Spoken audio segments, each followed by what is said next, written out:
नेहा की बहुत कम उम्र में गरीबी की वजह से शादी हो जाती है एक शराबी लड़के से। पहली शादी के नाम पर उससे कुछ नहीं होता। सारे सपने अधूरे रह जाते हैं।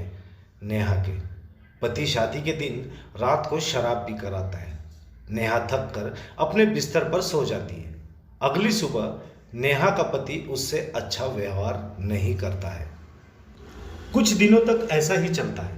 एक दिन अचानक बहुत अधिक शराब पीने की वजह से नेहा के पति का देहांत हो जाता है। नेहा की जिंदगी ने जैसे कभी मोड़ लिया ही नहीं।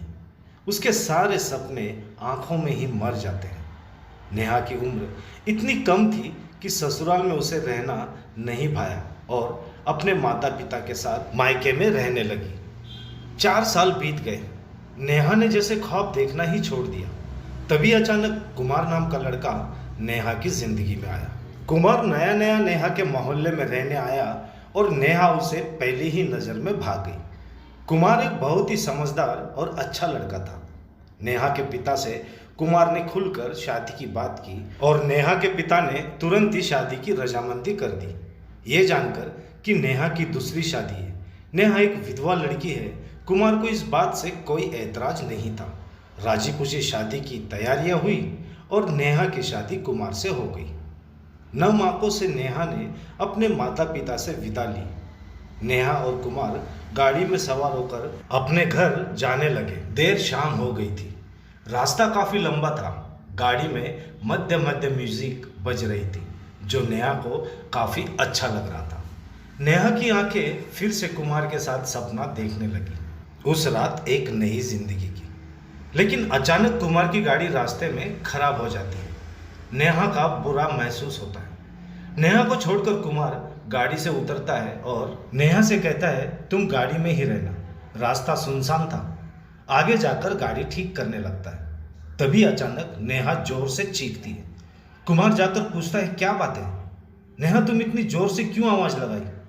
तो नेहा ने कहा कि जैसे कोई मेरे बालों को पीछे से खींच रहा था।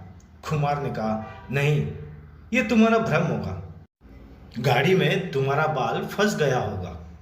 नेहा को भी यही लगा कि शायद मेरा बाल गाड़ी में फंस गए होंगे। गाड़ी ठीक हो गई। नेहा और कुमार आगे बढ़े। आगे जाकर एक जगह कुमार ने गाड़ी रोकी।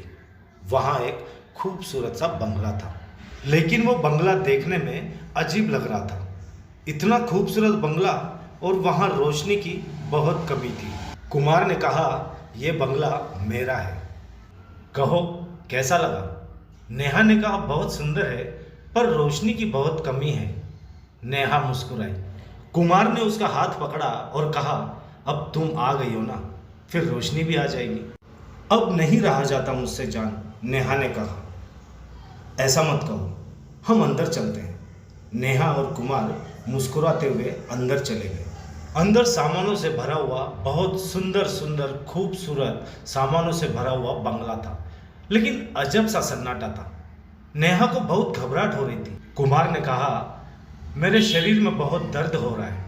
नेहा, तुम आज मेरे शरीर को दबाकर थकान दूर कर दो। लेकिन नेहा ने कहा, नहीं, मैं आज बहुत ज़्यादा थक गई हूँ। आज हम लोग सो जाते हैं, कल बातें करते हैं। कुमार ने कहा, जैसा तुम सोचती हो वैसा ही होगा। अगली सुबह नेहा उठकर चाय बनाती है और कुमार को उठाकर चाय देती है और कहती है, उठ जाइए, सुबह हो गई है, चाय पीजिए और ऑफिस जाइए। कुमार चाय पीकर कहता है, चाय बहुत अच्छी बनी है। नेहा की तारीफ करते हैं और कहता है, सॉरी डार्लिंग, कल तुम्हें ऐसा ही सोना पड़ा, तुम्हारी सुहागरात अधूरी रह गई। नेहा ने कहा, कोई बात नहीं, हमारा साथ 1-2 दिन का नहीं, पूरे 7 जीवन का है, सुहागरात होती रहेगी। नेहा कुछ परेशान थी। कुमार ने कहा, क्या बात है, तुम्हारे चेहरे पर यह चिंता क्यों है? नेहा ने कहा, पता नहीं क्या बात है, ऐसा लगता है इस बंगले में जैसे किसी की नज़र मुझे देख रही है। सुबह जब मैं बाथरूम में नहाने गई थी तो मुझे ऐसा लगा जैसे मेरे बालों को किसी ने खींचा। मुझे समझ में नहीं आ रहा है, मैं जहां भी कहीं जा रही हूं 2 आंखें मेरे पीछा कर रही है। कुमार ने कहा, नई जगह है, इसलिए शायद तुम्हें घबराहट हो रही है। जल्दी तुम एडजस्ट हो जाओगे। आज ऑफिस जाना बहुत ज़रूरी है, तुम मेरा इंतज़ार करना, मैं तुम्हें कल कहीं घुमाने ले जाऊंगा और हम रात में खाना भी बाहर खाएंगे। नेहा ने अच्छा कहा। उसके बाद कुमार को ऑफिस के लिए विदा किया। अब नेहा और कुमार की जिंदगी शांति से चलने लगी। 3-4 दिन बीत जाने के बाद अचानक नेहा ने कुमार से कहा कि तुम मेरे करीब क्यों नहीं आते? हम दोनों ने अभी तक सुहागरात भी नहीं मनाई। क्या बात है, मैं आपको पसंद नहीं हूं? कुमार ने मुस्कुरा कर कहा, यह बात नहीं है नेहा, अभी तुम्हें थोड़ा और इंतजार करना पड़ेगा। हमारे परिवार की ये पुरानी परंपरा है कि शादी के बाद पति और पत्नी बिल्कुल किसी तरह के संबंध में नहीं बनते, बिल्कुल वो दोस्त की तरह रहते हैं। तो तुम्हें भी हमारे परिवार की परंपरा निभानी पड़ेगी। अगर तुम ऐसा नहीं करोगी तो हमारे परिवार को श्राप लगेगा। आखिर अमावस की रात आ गई और नेहा के पति ने कहा था कि वो अमावस की रात तक ही तुम्हें इंतजार करना पड़ेगा, इसके बाद में सुहाग रात मना सकते हैं। अमावस की काली रात आ गई। नेहा के मन में फिर से नए सपने पलने लगे। आंखें नए सपने देखने लगी। वो कुमार के करीब जाना चाहती थी और अपनी पहली सुहागरात के नाकामी के बाद दूसरी सुहागरात मनाना चाहती थी, लेकिन शायद नसीब में कुछ और ही लिखा था। उस दिन कुमार ऑफिस से घर नहीं आया। रात के 8 बज गए। नेहा बहुत चिंता करने लगी। फोन लगाया तो कुमार का फोन बंद बताया। नेहा परेशान हो गई। आसपास में ना कोई घर था और ना ही कांटेक्ट नंबर था किसी का जिससे नेहा कॉल कर सकती। इंतजार करते करते रात के 1 बज गए। नेहा कब सोफे पर पड़े पड़े सो गई, उसकी आंख लग गई, उसे पता भी नहीं चला और इस तरह वो पूरी रात सोई रही। नेहा की सुबह जब आंख खुली, वो सुबह बहुत परेशान होने लगी। कुमार को ढूंढने लगी। कुमार का कहीं पता नहीं चला और कुमार नहीं आया। नेहा बहुत परेशान हो गई और 3 दिन तक नेहा कुमार का घर पर इंतजार करती रही। उसे यह बिल्कुल समझ में नहीं आया कि कुमार आखिर गया तो गया कहाँ। घर में एक बहुत बड़ा सा दरवाजा था जिसमें लाल कलर का ताला लगा हुआ था। कुमार ने नेहा से कहा था, जब मैं घर पर ना रहूं तो इस ताले को खोल सकती हो, मैं रहूं तो कभी मत खोलना। नेहा के मन में अजीब से क्वेश्चन चल रहे थे, अजीब से प्रश्न चल रहे थे कि आखिर इस दरवाजे के अंदर क्या है। कुमार 3 दिनों से कहाँ गया है? वो 3 दिनों से घर पर अकेली रह रही थी। उसे अकेले रहते हुए भी अकेला क्यों नहीं महसूस हो रहा था?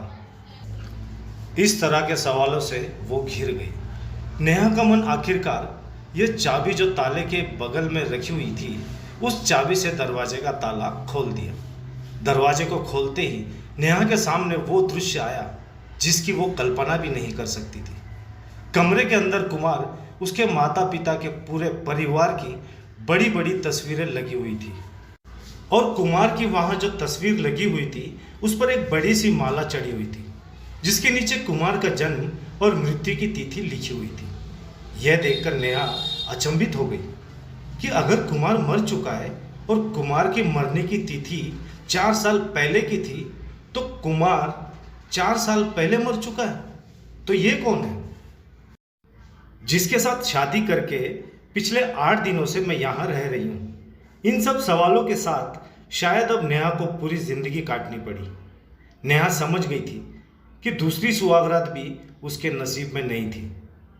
कुमार कोई इंसान नहीं, एक आत्मा था जिसे नेहा बहुत ज़्यादा पसंद आ गई थी और उसने नेहा से शादी करके अपनी कामना पूरी की थी। नेहा अब बहुत खुश थी।